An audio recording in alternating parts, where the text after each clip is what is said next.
here in my basement, in for Christopher Mad Dog Russo and Alana Rizzo. A pleasure to be back here on High Heat. Always a blast to do this show. And of course, we have a terrific crew with us as always.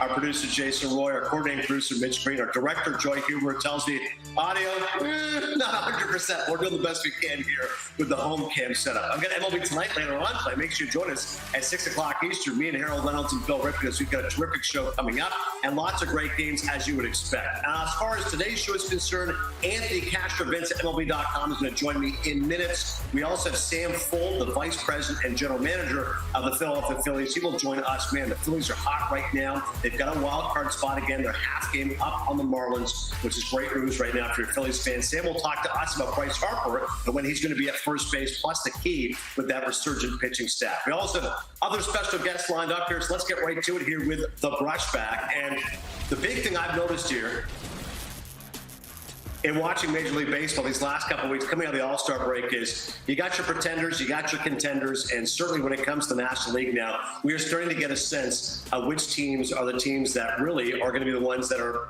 focusing on come playoff time. And I look at specifically in the National League West, because you would have thought the Arizona Diamondbacks, first place team, what a great story they are. Zach Gallen had a chance to talk to him at the All-Star game. Wonderful guy. Obviously, he's an ace of that team, but they've fallen apart a little bit. Offense hasn't been as good.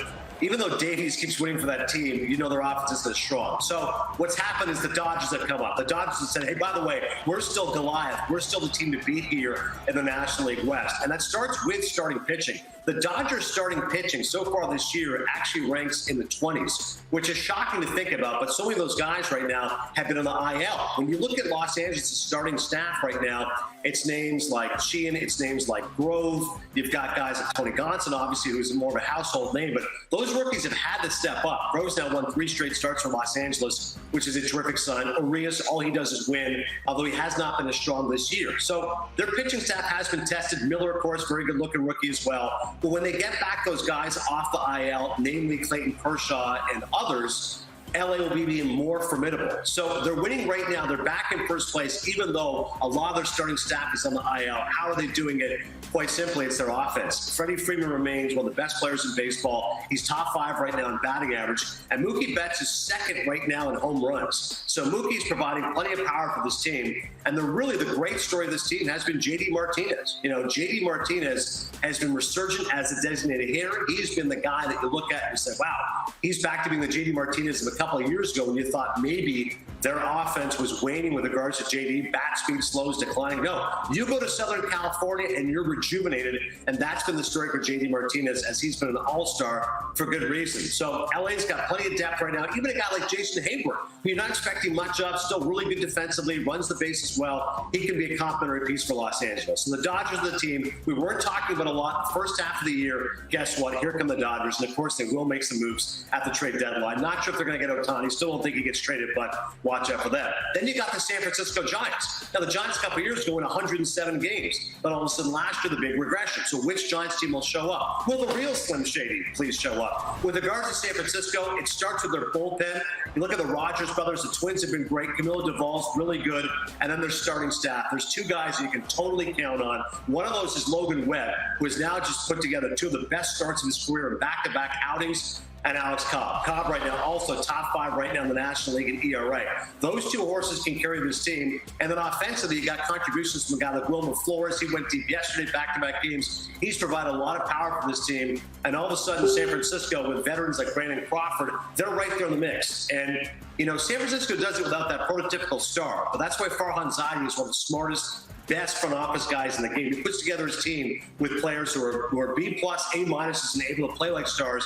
And Gabe Kapler does a wonderful job mixing and matching. So the Giants are another team to me. Again, we didn't talk about a lot, but I think when it's all said and done, they're going to be a playoff team there in the National League. You then look at the rest of these teams, and the other one that really stands out is the Milwaukee Brewers. Now, everybody wants to talk about the Cincinnati Reds, and of course, I want to talk about them too. They're that sexy Corvette. They've got so much talent. Obviously, so many young players that are so fascinating to watch. It's not just Ellie De La Cruz, but it starts with him, but it's also Matt McClain and Spencer Steer and their pitchers like Hunter Green and Andrew Abbott. Well, what ends up happening happening is this: the Milwaukee Brewers say, you know what? You guys think you're the new kids on the block? You're the shiny new toy? Watch this. The way that Milwaukee has played Cincinnati head-to-head, to me, is just illustrates how good this Brewers team and how they have to be a force to be reckoned with. And 2.5 games up right now on the Reds. I could totally see that lead becoming 5 games by the end of July, and all of a sudden Milwaukee starts to take off. You know, Cincinnati, they've been having their own injuries with regards to not only Hunter Green, but Graham Ashcraft. I don't think their starters are good enough. I'm not sure how much they're going to add to that team. Yes, they're exciting. Yes, they're fast. It's great to see they've gone from 19,000 fans there at Great American Ballpark since Ellie De La Cruz got called up, 30,000 fans. So I'm all in on baseball in Cincinnati making a big comeback. But I'm telling you right now, the Milwaukee Brewers are the team to beat in the National League Central. Break out the beer, break out the bratwurst, break out your Harleys. Milwaukee should be a playoff team.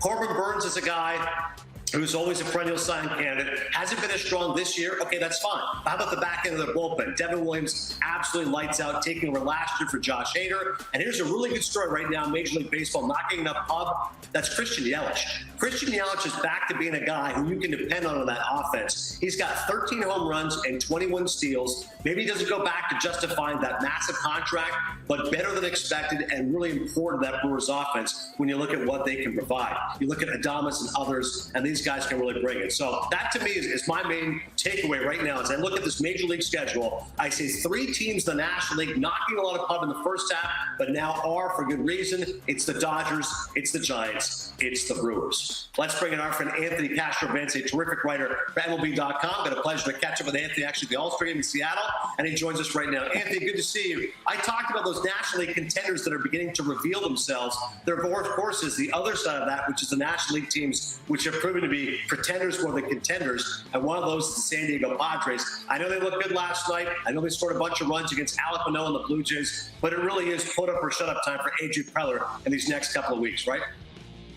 It absolutely is.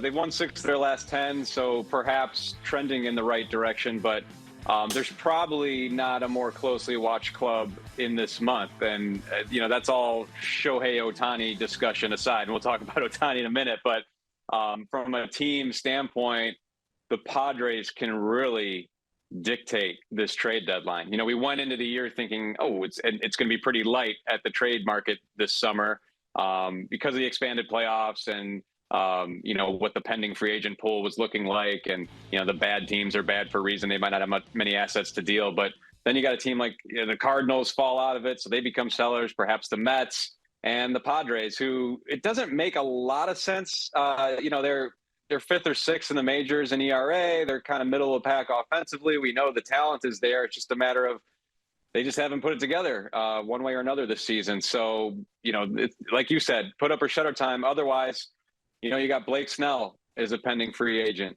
You got Juan Soto, who they could recoup a good deal of the trade package they gave up for Soto last year. They can get, similar assets back for a year plus of Soto. Josh Hader is a pending free agent. So if those 3 guys are on the market, there's arguably the top starting pitcher, the top bat. And these are all non-Ohtani category. He's obviously his own category, but the top bat and the top ace reliever. So, they got to win in the next couple of weeks. They're 7.5 back going into today for the wild card spot. Yeah, it's interesting because with the Padres, now you're right, it's been a tremendous story, just how good he's been for this team. And the fact that he could win a Cy Young in both leagues, which is shocking to think about. He wasn't the same guy the last couple of years, but this year, with the strikeouts, the innings, and his ERA, he's right there in the mix. You mentioned Ohtani, Anthony. We can't go more than 10 minutes here, mandated on MLB Network, without talking about Ohtani. What's the latest you got on him? I still don't think he gets traded. I still think he goes to the Dodgers in the offseason. I know those are boring picks. What do you got for me? Yeah, I'm kind of with you on that. There's a lot of skepticism because these are not front office level decisions. These are ownership level decisions. And Artie Moreno is going to be very reluctant to deal Shohei Ohtani. But that's another team that obviously has to keep winning ball games. They've won 2 in a row against the Yankees. That needs to continue for them to have any semblance of a chance at contention and any, real incentive to keep Ohtani. Now, I'm of the belief that a player of this look, it's going to be really hard to get anything approaching adequate value back and to sell it to your fan base. As you have to be completely blown away. And we are, as great a player as Ohtani is, we are talking about a rental player. So how deep into the stash of prospects would an acquiring team go? And, can you justify trading this legendary player as opposed to letting him walk out in his own accord? But I would say this, Everyone's talking about Yankees, Dodgers. I can't imagine if the Angels do deal Shohei Ohtani, I can't imagine they're going to deal him to the Dodgers, across town. And the Yankees, I'm not convinced the Yankees have the pieces to get it done relative to other teams. I don't know if they can put together as good a package as other teams. I think actually the sneaky good picks would be Orioles, Rangers, and Rays. I think all three of those clubs are among the best farm systems in baseball right now, have the talent to deal it, have the incentive to make such a deal. And this is an opportunity, especially for the Orioles and Rays. I mean, you're not going to be signing Shohei Ohtani. We know that. But, I mean, this is butts in the seat, and this is taking very good competitive teams to another level, to a championship caliber level, if you add this guy for the home stretch. So, those would be fun destinations, and they can absolutely make that trade happen. They have the prospect capital, and they have the financial wiggle room, if you will, to take on the remainder of the Shohei Ohtani contract. So those would be fun spots to land. But I'm just in favor of him. If he is going to get traded, he has to stay in the American League, because we can't ruin his MVP season by dealing him to the National League midstream.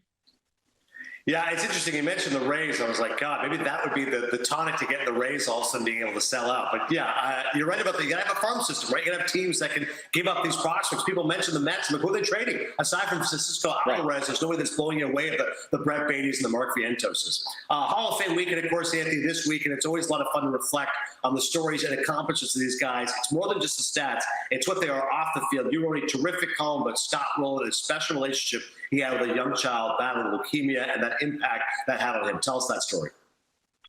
Yeah, you go into the story trying to show another side of Scott Rowland, the player away from the field who did some great things in the community and has really helped a lot of kids through his E5 Foundation. They got this great camp where kids with disabilities or special needs or dealing with illness, they can go and spend the weekend free of charge and just kind of relax and be with their families and get away from, the difficulties they're dealing with on a day-to-day basis. And so you want to tell that side of Scott Rowland, but what you learn is about this kid that he befriended, and how, this kid had as big of an impact on Scott Rowland as Scott Rowland had on the kid, if not more so. Tyler Frenzel, he was 7 years old when they met, battling leukemia. Scott has him out to a game when he's with the Cardinals. He comes out to Busch Stadium, gets the whole treatment of batting practice and visit the clubhouse, et cetera. And if it had ended there, it would have been a great little interaction. But Scott maintained the relationship. He visited this boy. He kept in touch with his family regarding his progress and his relapses and his battle with leukemia. He'd visit him at his home and play PlayStation with him, play baseball on the PlayStation with him. And they developed a real friendship. And sadly, Tyler lost his battle with leukemia at the age of 9. Shortly before he died, he donated $1,000 of his own money. People would make donations to him. Or they'd buy his, he had this no limits motto, and he'd put it on a t-shirt or a mug, and people would buy them. He'd take that money and he'd do good things with it. And that included making a donation to Scott's Foundation to build a treehouse at his camp, Camp Amalou, near Bloomington, Indiana. And so Tyler kind of lives on, his spirit lives on at that camp, and it lives on in the heart of Scott Rowland, who, this is incredible. Right after Tyler died, Scott has his firstborn daughter. His wife, Nikki, gives birth to their firstborn daughter. And the day Tyler died, they decided to name her middle name Tyler. Her name is Rain Tyler Rowland. So she has a male middle name, and she wears it with pride. They have taught her all about Tyler and what a special boy he was. And I know Scott will be holding Tyler in his heart as he makes that speech on Sunday. And Tyler's mom, Pam Frenzel, will be in the crowd in Cooperstown there for induction day. So it's really heartwarming stuff. Well, that's as beautiful as it gets. You think of a great player like that, giving back to the community, and as you said, keeping Tyler going through his own daughter. That's very sweet and special to hear. Anthony,